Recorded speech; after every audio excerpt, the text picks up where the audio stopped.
The last thing we were doing is we're doing the halachos of washing on Shabbos.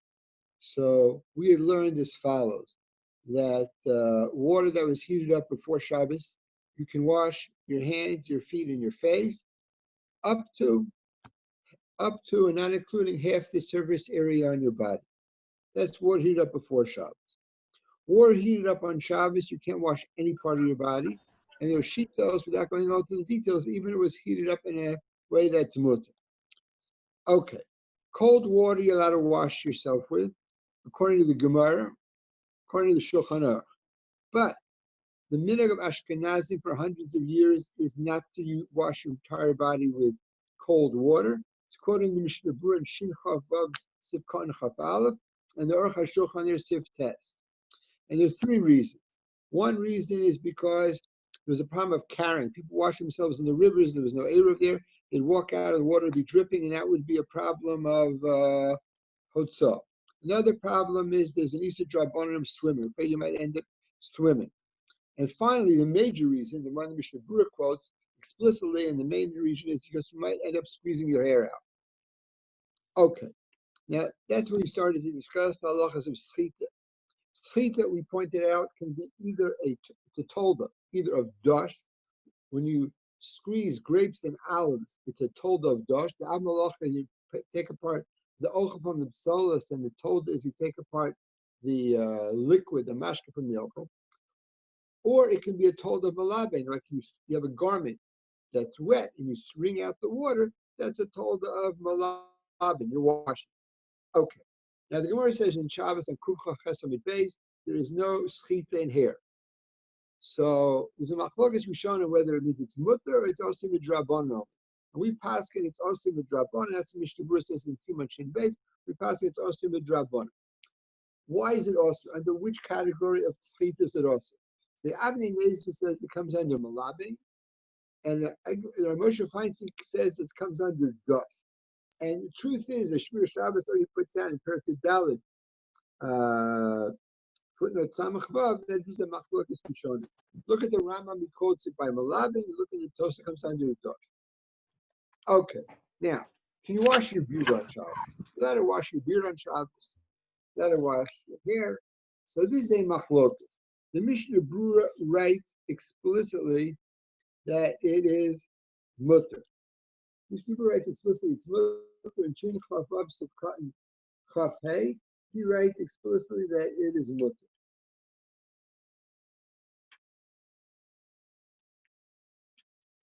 However, the Avnei Nezer says it's also. So we explained, the Avnei Nezer says the problem is malabing, you're cleaning. So if you can't squeeze out, so you can't wash it. According to the Mishnah Berurah, it's mutter. Why is it mutter? So the Shmir Shabbos quotes in the first footnote in Perkei Daled, in Nimr Shlomo Zalman Auerbach, that when you wash, you push the water towards you. But the problem when you wash, you're afraid you're going to squeeze it out afterwards. But when you actually wash it, that is not a problem. Okay? So theoretically, it's not a problem. The problem really is squeezing it out after. That's why we tell people not to wash themselves in cold water, because of this reason. But not the actual washing is the problem. So apparently the problem is dosh, and nothing comes out this way. Is it zero, or it's like mutter if you won't squeeze it out? One second. Washing is mutter. There's a minute not to wash your whole body, specifically the parts with the hair. And the problem is not the washing. The problem is afterwards you're going to squeeze it out. That's the problem. It's a minute from the Ashkenazim. Okay? You with me? The squeezing out is mamish also, but the washing is in a whole body cold water is a minute of the Ashkenazim, hundreds of years. Now, Ramosha Feinstein also writes this mutter l'tzorach. Yeah, it's the whole thing because it's a psik reisha and an isa drabanan, because the whole isa is only drabanan, and it's a psik reisha d'lo nichalei. You're not going to use the water that comes out. You know, the problem is dosh, and therefore the halacha is a psik reisha d'lo nichalei, and drabanan is mutter b'makom hatzorach. Okay, so again, according to Rav Moshe Feinstein, it's mutter b'shas hatzorach. According to Mishnah Berurah, it's mutter. According to Avnei Nezer, it's mamish aser. And in general, you're not supposed to do it inside the minhag Ashkenazim because you might end up squeezing it out. If you look at the Shiur Shabbos, in the footnote Aleph, he's note the lahaka. It seems to me must be, but the mice in the halachas, halacha Aleph, he says you shouldn't do it. It's interesting. You look at that actual Shabbos there. He seems to indicate that the whole minhag is a problem with the hair. But if you wash parts of the body where there's no hair close together, the minhag doesn't apply. And even if it's most of the surface area of the body, that's what it seems to say there. Okay, next. Are you allowed to, let's say your hair's got wet, are you allowed to dry it with a towel? So Shiur Shabbos Hilchos writes in Perkei Halacha Chaf, it's mutter. He writes it's mutter. So he writes, first of all, there's no Isur Dorais. Isur Draban is also machlokas. Then he writes, the problem he understands is dush. But halacha is, when we get to it, you can squeeze into food. You can squeeze, let's say, liquids into food. Use a lemon into food. So here too, you squeeze it into the towel. That's what he writes over here. There's some other cheshbon which I don't really understand. Okay, so he says in the end, if the towel is going to get so sopping wet, you might be able to wring the towel out. It's more problematic because you might squeeze the towel. But he says otherwise you can dry it into a towel. That's what he writes. The Ben Ish Chai in Parshas Vayakhel Pekudei Shana Shniya says that you should dry it with the towel gently, not bekoach. No, that's right. Then he writes out, besides all the other cheshbonos, it's kalach hayat, not the way you squeeze. And then he writes, if you got a liquid, your tea and your mustache, so he says, don't do it with your hand, gently do it with a handkerchief or something, or a napkin, right? Don't do it like this. Okay. In general, the Sfardim are makel in washing your whole body in cold water, but they say though that you have to be careful not to squeeze out your hair and not to squeeze out the towel. Fine. Period. That's the story with the washing in cold water. Now, let's go to a related topic. Being tovel on Shabbos, going to mikvah on Shabbos. So there's a Gemara in Beitza, a Mishnah in Beitza Yud Zayin Amud Aleph that says you can't be matbil kalim on Shabbos. Something about saying Shabbos. Look at the Gemara there, and Hilchos there's a whole bunch of different reasons in the Gemara. And Rabbi says it looks like you're attacking the kli. It looks like you're being attacking the kli, fixing it up. Then the Gemara asks, how does a person go to mikvah on Shabbos? So it says, no, it looks like he wants to cool off. Then he says, what if the water isn't so clean? No, because if it's very hot, he'll do it anyway. And what if it's cold? Sometimes he's filthy and he has to wash up anyway. Fine. So the halacha is, the black and white and the chaber, a person can be tovel on Shabbos. Chaber writes in Shin Chavav Ches, Adam mutar litbo mitumaso b'Shabbos. Problem is, okay, that's great. That's all according to Gemara and Shulchan Aruch. With the Ashkenazic world, you don't wash your whole body even in cold water, so it doesn't look like you want to do anything because all these things you're not supposed to do. So how is it mutter to go to mikvah on Shabbos? So Mishnah Berurah writes in Tzivkot and Chav Daled, therefore the women have a minhag not to go to mikvah if it's not the real night. It's not the real night she's supposed to go to mikvah. She didn't go. She could have gone Thursday night, Wednesday night. She didn't go. The minhag is not to go on Shabbos. But this story really shows up in the Ramah in Hilchos Nida. Ramah quotes in Simon Kuf Sadi Zion. Quotes over here, this is in Yeridea, as follows. He writes here as follows. A woman can go to mikvah Friday night if she couldn't go beforehand, provided her husband's in the town. Otherwise, there's no reason. Without this, not. So she's allowed to go to mikvah under two conditions. She couldn't go before, and the husband's in town.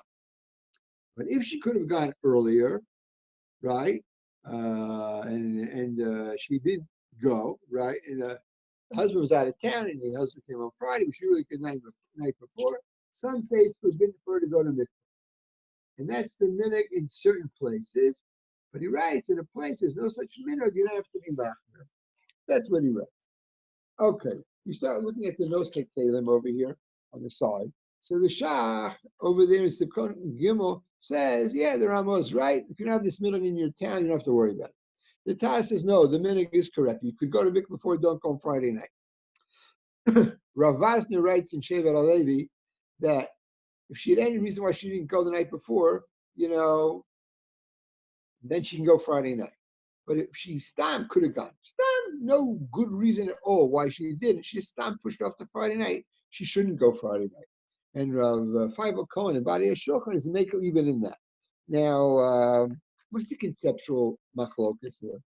Those who are makel across the board over the opinion. Listen, if the Metzias had been the Ashkenazim had been around in times of Chazal, then they would have asked it. But they didn't answer it. It's good.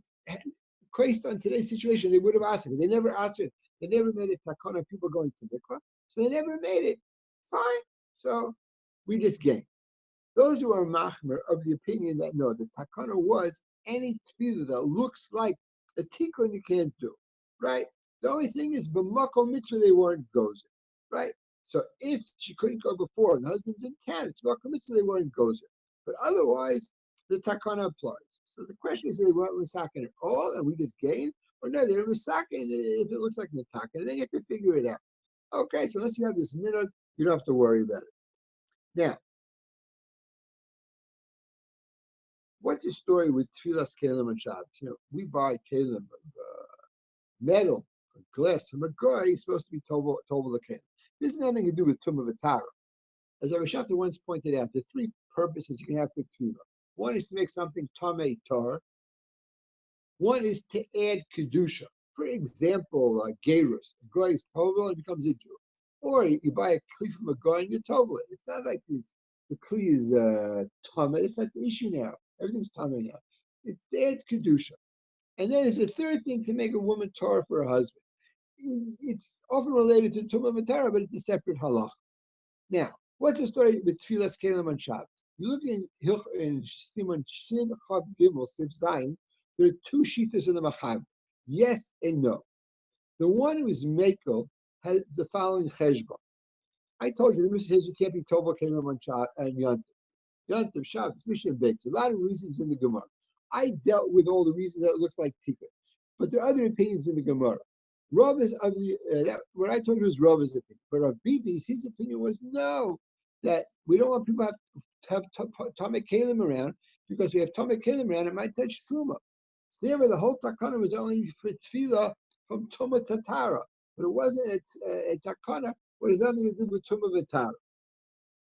That's one sheet. And one sheet is it's also, it looks like it's V'Taka. You look at Shulchan Aruch, so it quotes both sheets. It's a Yirei Shemayim, you're the firm guy. So what you should do now is you should take your kli and give it to a goy as a matana, and then borrow it from him. It belongs to a goy. You borrow it, that's the tefillas kelim. So be magnet to a goy, borrow it from him, and then you'll be able to use it without tefillas kelim. We talked about it a lot this year when people had no kelim mikvah, and they had to have kelim for Pesach. So the simple thing was, we have a goy to give it to, you can do that. The question is, if you don't, then whatever the Shachter wrote about it, all kinds of people wrote about it. Okay. Now, so the Shulchan Aruch says that Yirei Shemayim, that's what you should do. Mishnah Berurah is more machmer, and Sikkot Lamed He says no, that you really should do. Really do. Okay, so in Shabbos he indicates you shouldn't do it, and on Yontif you shouldn't. But what if you couldn't be? You just got the kli on Yontif. No, so you didn't have it before Yontif. So if you tovel it on Yontif tefillas kelim. So if you look in the Shar HaTzion. It's a machlokes, Shar HaTzion Oslam, it's machlokes between the Prima Godim who's Mekel and the Shagas Ari who's Mach. It has to do with Machshira Elchol Nefesh you couldn't do before Yontif, whatever. Period. Okay. Next. One moment here. What's the story here about a Balkari going to mikvah on Shabbos? So if you look in the Mishnah Berurah in Shin Chav Vav Sifches, and there's a long bare halacha here, Dibra Masel Adam. So He writes here as follows. The Stiri Mogan Avram. The Gvil Nagon is Machmir. Most Achronim are Mekel. Almost all the Achronim are Mekel. And then the Mishnah Berurah says, if the guy became Tamei on Shabbos, it could be even the Gvil Nagon is Mekel. So, Mishnah Berurah writes over here as follows.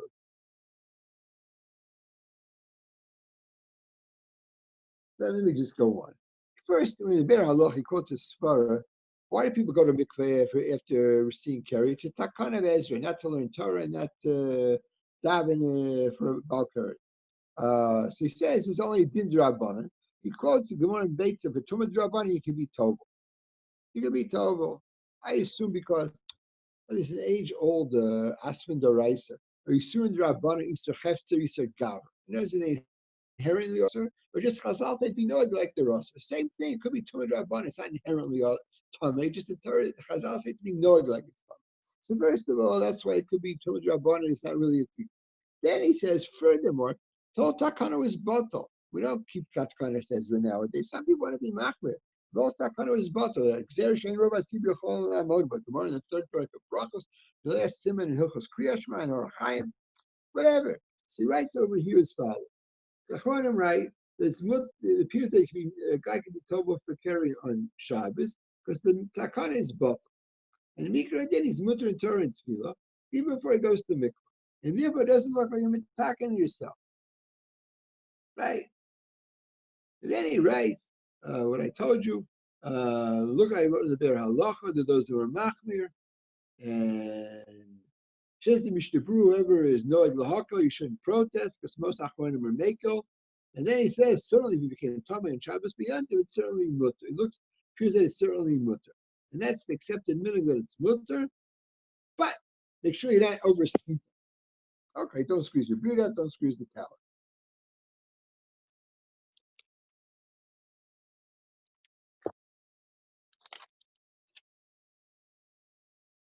Now, people have this other thing. These people go to mikveh every day, right? People go to mikveh every day. So it's for Tosefesh Kedusha. You just had the concept in the Gemara, the idea before you have Hegdish, Mikdash, you talk. You have the pure for Tosefesh Kedusha. So here the Mishnah Berurah writes as follows. He writes, you should know he writes, in the Ber Halacha. Holy Torah, and he wants to be told on Shabbos in the morning because of Tosefesh Kedusha. There's no chashash mikra din because he's not attacking anything. But then he writes the fact that that there's this mitzvah of women not to be tovel if it's not the right night because they might squeeze the hair. He writes therefore he should not do this mikvah, and it's enough for a maker when he really needs it. It's smart. It's one thing to be makel the guy. Woman has to go to mikvah. The guy's about cut, but for this, you shouldn't do it. That's the Mishnah Berurah. The Moshe Feinstein says the mitzvah is to be makel, but he writes when men go to mikvah here for about keri, don't be tovel in hot water. Avnei Nezer in Orach Chaim, Hasidic Rebbe, Sachet Shabbat Rebbe, Tov Kuf Chavav, Shuva Tov Kuf Chavav, Osid Gimel, writes no. If it's a Balkari, it can be tovel in hot water. If it's just Tosefesh Kedusha, the Chatchil, you shouldn't let him be tovel in hot water, but you don't have to start up with it. But that's if he doesn't dray around in the water. It's tovel in and out. He goes in the water, it's nice and warm. He sits there for a little while, then you have to start screwing it. Okay. Next. What's the story with washing on Yontif? And if you know on Yontif, as follows. Ochel nefesh is mutter, correct? And we say, mitoch shudra l'tzorach, we pass like Basil and Beis Yud Beis, mitoch shudra l'tzorach utranami, shalol l'tzorach, you pronounce ochel nefesh is l'tzorach yontif. Now, there's a major machlokas we shown him. Who was it? The Ran Rashba, I believe. The Rambam. There's a machlokas there. What's ochel nefesh? Some say it's just food, and some say it's all bodily needs. Okay, now so anything you eat for the body. Now there's another halacha in Hilchos Yontif that it has to be something which is Davar tzorch l'chol nefesh. Everybody wants, but if only finicky people want it, right? Not everybody wants this, right? It says achashu yachel l'chol nefesh. Pasuk Parshas Bo. Whereas it's in Ksubas on Daf, I think Zion, has to be davar tzorch l'chol nefesh. Things that only finicky people need. There's no heter on yontif. So, for example, certain people burn spices because it has a nice smell. Only the finicky people, there's no heter, right? There's no heter. There's literature about this in the Ber Halacha and everything. What's the story with smoking on Shabbos? Except not on Shabbos, on Yom Tov, right? So l'chore nowadays it's not most normal people don't smoke. Not a davar tzorach l'chol nefesh. L'chore it's also to smoke, right? Look in the old literature. Ber Halacha quotes there, so they didn't know so much about medicines. So they started telling how healthy it is to smoke and everything else. All right. So maybe then people smoked a lot. But nowadays, l'chor, it's also all the time. But it's also because of this. Anyway, now it says in Shulchan Aruch as follows. You're allowed to heat up water on Yom Tov to wash your hands, your feet, and your face. Because that most people need. But to heat up water to wash your whole body, there is no heter, because most people don't have to wash their whole body every day. Now, what's the story? The Takana Rabban is about washing on Shabbos. This is applying on Yom Tov. So, according to the Mechaber, if the water is heated up before Yom Tov, you're allowed to wash your whole body on Yom Tov. The only place you can't do it is in the bathhouse, because we don't trust the bathhouse attendants. They're going to heat up the water on Yom Tov, and even though there's fish on it, you tell the people wash their whole bodies, there's no head. There's not never. You can't wash even the water that was before Yom Tov, you can't use in the bathhouse. You do it only not in a bathhouse. Fine, that's a sheet of the Mechaber. The Ramah says the din is on Yom Tov is like Shabbos. Same halachas on Shabbos. Only up to half the surface area of your body. They don't have to squeezing your hair on Yom Tov either. So, but there's two kulas. The two kulas here in the Ramah. One kula is for a child. Right over here, there's a kula for a child.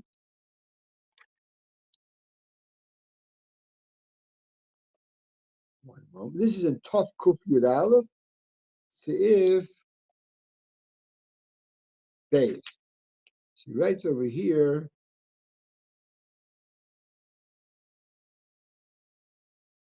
For as a baby, not a child, a baby, a baby, according to even Ramah, it's mutter, right? That's because babies you wash all the time. Then he writes a baby who you don't wash all the time, even weekdays, then you shouldn't do it. You shouldn't wash his whole body. He writes this in necessity, you can certainly have what you can be makel. Fine. Then he has another heter here that even though on Shabbos you can't wash most of the surface area of your body, even though you do it piecemeal, you wash and then you dry it. You wash something else, you wash it. But on Yom Tov, Aver, this is mutter. You do it piece by piece and dry it, then it's mutter. That's what he writes here. Now,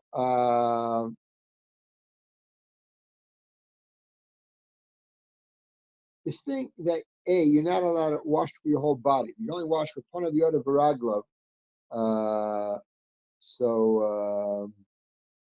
Again, never do it in a bathhouse. So Ber Halacha wants to know. He says, in those days, I don't know. He says the area, some people, I don't know, Middle East used to walk around barefoot, so they got dirty. But he says here, I don't know. We live. People don't walk around barefoot. They have shoes on all the time. So maybe you can't heat up to wash your feet. He's not sure about it. That's one thing. Then the modern literature starts talking about that nowadays people take showers all the time. So maybe nowadays you are allowed to heat up the water and wash your whole body. It comes out, especially Rosh Hashanah is Thursday and Friday. Shabbos, Kitzur, you can find literature about this in the Shiur Shabbos, in footnote Chaf Aleph, and in Perek Yutes footnote Gimel. There's an art scroll book on Yom Tov, Rabbi Simcha put a Cohen there on page 2. I think it's 223, 224 has a whole footnote. Can you ask your competent local Orthodox rabbi about it? Fine. Seder. Tov. That is the end of topic of washing. So if you remember, we were doing the malacha of bishul. And when I finished bishul, I told you I want to talk about washing 1 second, because washing has to do with bishul. The original thing is because the bath towel hands the hand that you heat up the water, that's bishul. So that's how we started discussing bishul. Now that we've finished washing, we finished bakomi kol kol, the malacha of bishul. Yes, Yair. So Rabbi, what does Rabbi hold about taking a shower on Yom Tov? I have nothing. You can ask your competent local Orthodox rabbi in yeshiva. I sent everybody who wanted. I told you, ask Rabbi Rubenstein. Rabbi Mintz once told me that Rabbi Shechter has something you can't wash. Some other sheet of Ramban about washing. You can only use lukewarm minus water. I forget. Okay. Okay. You have less problems because Chaber is medical. Yeah. Everyone else has the same problem. What? Everyone else has the same issue every Shavuos and Sukkot and Yeshiva at the Simchas Torah. Okay. All right, no. So what are they? Ask around. I don't know. Okay, next topic I want to start discussing. This is a pretty short topic, but if I did it all in one day, probably finish in one day, but it's not going to go. I want to start discussing Ben Hashmashos. When does the day end? When does the night begin? When does Shabbos start? When does Shabbos end? Right? Okay. The Gemara is here on Bebe Madlik, second parak of Shabbos. Okay, the Gemara in Shabbos on Lamidal on the days says, Ton Rabban, Ben Hashmashos, there are three possibilities. Either it's all day, all of it is day, all of it is night, or it's Suffolk min hayom and Suffolk min halayla. So let's say, for argument's sake, without taking a stand, let's say sunset is at 6. And let's say the stars come out at 6:30. Right? So the period between 6 and 6:30, what's its status? So one possibility is it might be all day, and it's day till 6:30, and when the stars come out, in 1 split second, it becomes night. Then there's another possibility, no, that it's all night, and that the day ends at 6 and night starts at 6. And then there's a possibility, Suffolk min hayom, Suffolk min halayla. Now, I think Pashut shot in this is that it goes from day to night directly. But we don't know, it's sometime during Ben Hashemah. It might be 6:02, it might be 6:09, it might be 6:18. In other words, the transition is not at 6 when the sun goes down, it's not at 6:30 when the stars come out, it's somewhere in between. So we don't know exactly where it is. That's the Pashut shot. However, there is a Ritva in Yuma and Mem Zayin Amid Beis who says, no, that is not Pshat. It says up to 6 is day, pure day. After 6:30 is pure night. In Ben Hashmashos, there are elements of days, night. Now, in the Shivisha world, this Ritva is known as Brisker Ben Hashmashos. Because there's a Brisker Svara like this, but it's a Ritva already in Yuma and Mem Zayin Amid Beis. Fine, yo. That's Gemara number 1. Now, when is Ben Hashmashos? I just arbitrarily said 6:30. Now, there are 3 shitos in Shabbos on Lamed Dalet Amid Beis. Rabbi Yehuda says it's from the sun sets for 3/4 of a meal. Now, a meal is a distance. It's halachic mile, but it's a time, because a meal in time is the time a normal walking person, walking at a normal pace, takes to walk a meal. Okay? So it's the time of 3/4 of a meal. That's Shitas Rabbi Yehuda. We'll discuss eventually how long a meal is. Then you have Rabbi Nechemia. Nechemia says half a meal. By the way, Rabbi Yehuda is a machlok. If anybody looks it up, this machlok is Rabbi and Rabbi Yosef. I told you Rabbi is 3/4. Rabbi Yosef holds it's 2/3, whatever. But the 2/3 don't start when the sun goes out. It starts. There was 3/4 is 9/12, and 2/3 is 8/12. So he holds the first 12th of a meal after sunset is day, and then it's the next 2/3. But I'd rather just go like Rabbi. Rabbi holds the corner of you is 2/3 of a meal. Corner of Nechemia, it is half a meal. And the corner of Rabbi Yossi, famous Rabbi Yossi, Ben Hashmashos is keherifying. It's like the blink of an eye, right? Zen nechnas v'zeh yotze. Day goes in and day goes out, right? Now, if you look in Nida on Nun Gimel, Omid Aleph on the day, there's a machlokas there in Tainoim. What exactly is Rabbi Yossi Shita? In other words, let's assume the stars come out at, let's say, 6:30, right? And let's say that's so, and let's say, for argument's sake, that's when Rabbi Yehuda's 3/4 of a meal ends. So Rabbi Yossi's split second is at that time. Rabbi Yossi's split second is all 3/4 of a meal a day. Now, when's that split second? One opinion is it's the last split second of the 3/4 of a meal. One say no, it's the first second afterwards. I don't know how you ever be able to discern. Anyway, those are three shitas: 3/4 of a meal, half a meal, or karif ayin, which is at the end of the 3/4 of a meal. Rabbi Yosef. Now, the Gemara says on Shabbos on Lamed Hey Amid Aleph, Amar Rabba Bar Bachan Rabbi Yochanan, Halacha Rabbi Yehuda le'inyan Shabbos. The Gemara says we pass like Rabbi Yehuda when Shabbos. In other words, it's the 3/4 of a meal after sunset. Now, Pashup Shat is that it's not just Shabbos. It means everything. They're talking about Shabbos, everything l'chumah. Problem is, there is a fair halacha in Hilchos Eruve Tchumen, in Siman Tov Tes Vav.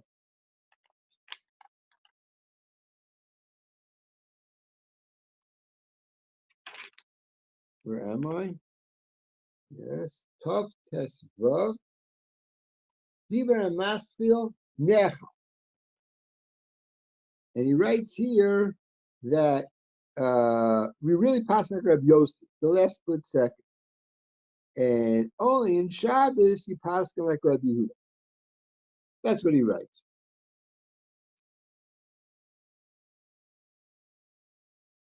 Now, I know this a bear halachos exists. Courtesy Rabbi Shechter. Now, I don't really understand it because you look in the Gemara there. The Gemara quotes not only by Shabbos Rabbi, it talks about when can a Kohen eat truma, right? Kohen can eat truma. First Mishnah Brachas Mishosh HaKohen Nechnasim Lacho. He's davening Kriyash Shema Mishosh HaKohen Nechnasim Lacho b'Trumasa. So the Gemara quotes the Gabi truma. So it could, I don't know what the Be'er Halacha means. It could mean just means the Gabi Dorais is now the Gabi Darban. It's not clear what that Be'er Halacha means. Okay, fine. So far we had two Gemaras, right? One Gemara we had was what? Was it's day or night or Sofek Yom Sofek Lev in Ishmael. Then we have the Machlokas Tanaim, 3/4 of meal, half a meal, Karafayan, and by Shabbos certainly we pass like Rabbi. Then there's a third Gemara. Third Gemara is as follows. This is Shmuel and Amora, but the Gemara brings the Bryce. This is on Lamaham and Day. 1 star out, it's day. 2 stars out, it's Ben Hashmosha. 3 stars out, it's night. Now, then the Gemara says, Omer Rabbi Yossi Bar Abin, we're talking about middle-sized stars. Little stars you don't see till much into the night, and big stars you see in the day. No, it's middle-sized stars. Now, if you look in Orach Chaim, in Hilchos Kriyash Shema at night, Reish Lamed Sif Aleph, it says we don't know how to discern between little stars and medium-sized stars. So even though little stars are good, medium, even though all you need is medium-sized stars, we don't know what's medium and what's little, so we have to be machmer like you need 3 little stars, right? Now, Mishnah Berurah writes there though that you need 3 little stars. They don't have to be in the same place. One could be there in the sky, one there and one there. They don't have to be in one area. Now, if you look in Hilchos Shabbos, the end of Shabbos in Reish Tzadi Gimel, Sif Beis, there you need 3 little stars together. Now, the Mishnah Berurah points out there, and also in Reish Lamed Hey, he points out that really they can be mefuzar. Let's say, like it says, Hilchos Kriyash Shema at night. But on Shabbos, there's a mitzvah to add on to Shabbos at the end of Shabbos. A mitzvah to add on to Shabbos, Tosefah Shabbos, the beginning of Shabbos, and the end of Shabbos.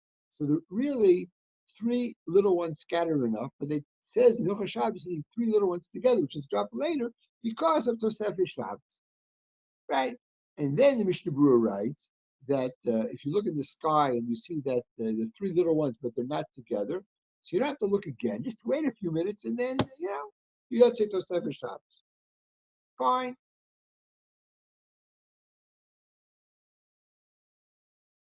Okay. Tangent. There's a big machlokas how long you have to add on to Shabbos. This machlokas shows up Erev Shabbos. The Mishnah Berurah writes in Reish Samach Aleph Sivka and Chav Beis, a drop is not enough. You have to have some more. And if you look at his cheshbon there, he seems to say you need like 16 and a half minutes, something like a quarter of an hour, a little bit more, 16 and a half minutes you have to add on. That's what he holds it. Now, Rabbi Shechter is a machmir, like the Rishonim, there's a Tosfos Rabbeinu parasite in Beitza, you have to add on a half hour before Shabbos. According to Mishnah Berurah, 15 and a half minutes. According to Moshe Feinstein in Orach Chaim Chelik Aleph Siman Tzadi Vav, 2 minutes is enough. 2 minutes is enough. The tshuva there went there as follows. Somebody wrote a letter on Moshe Feinstein.